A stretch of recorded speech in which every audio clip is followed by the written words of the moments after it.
Saudari dan saudara yang saya kasih dalam Kristus, jumpa lagi bersama saya, Pastor John Laba STB, dari komunitas Novisiat Salesian Don Bosco di Tiga Raksa, Tangerang.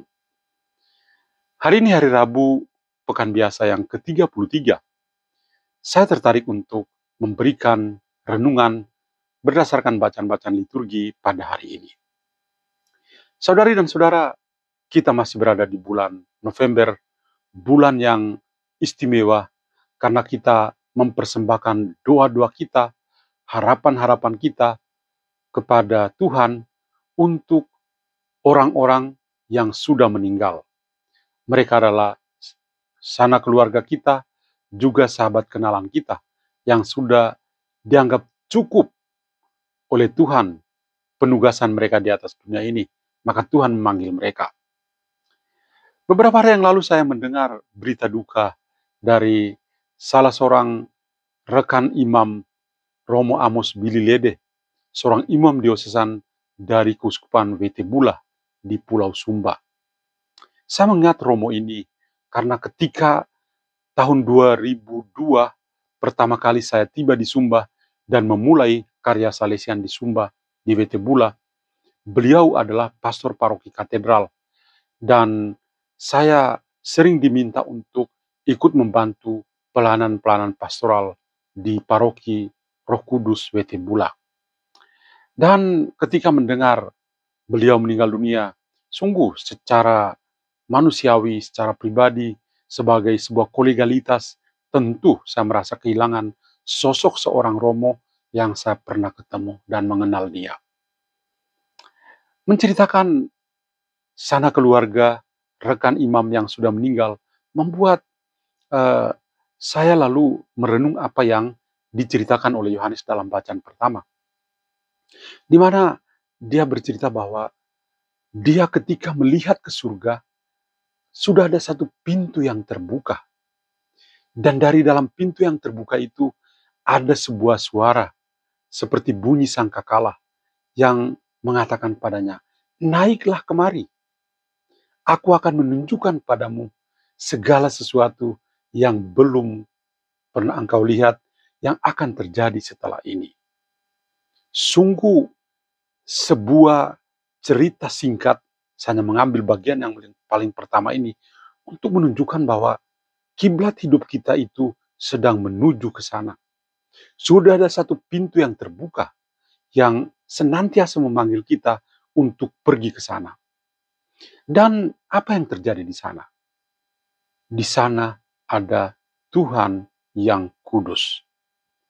Segala-galanya mengucap syukur dan menyembah Dia yang kudus. Maka hanya Tuhanlah yang layak dipuji, karena Dialah yang menjadikan segala sesuatu. Lalu bagaimana kita bisa sampai melewati pintu yang sudah terbuka itu?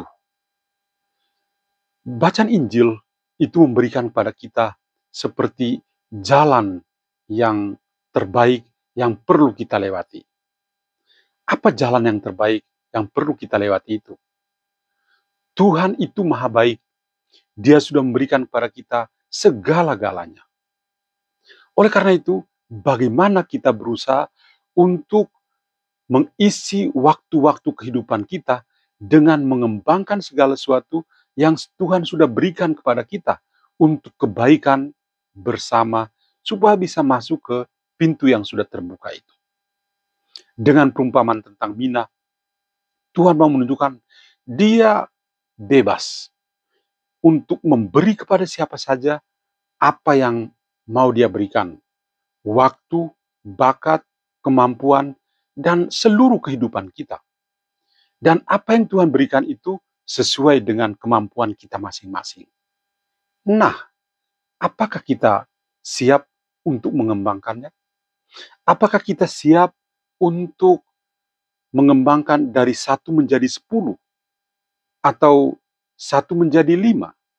Atau kita justru hanya membungkusnya dengan sapu tangan dan menyimpannya saja karena perasaan takut ya, atau ketertutupan hati kita kepada Tuhan. Nah, Mari kita coba berefleksi. Kalau saja segala sesuatu yang Tuhan berikan kepada kita, dan kita berusaha untuk mengembangkannya untuk kebaikan banyak orang, betapa banyak hal yang bisa kita lakukan untuk kebaikan sesama kita. Dan tentu kita punya hak untuk bisa masuk ke pintu yang sudah terbuka itu. Kalau tidak, kita mungkin hanya hidup dalam kebencian, sebagaimana orang-orang yang diceritakan dalam bacaan Injil. Apa enaknya kalau kita membenci orang? Enggak ada enaknya. Oleh karena itu, kita harus berusaha untuk berbuat baik. Tuhan sudah memberi segala-galanya, kembangkanlah itu untuk kebaikan. Dan dengan demikian, Allah yang kudus, yang pintunya sudah terbuka, akan tetap terbuka menerima Anda dan saya. Tuhan memberkati.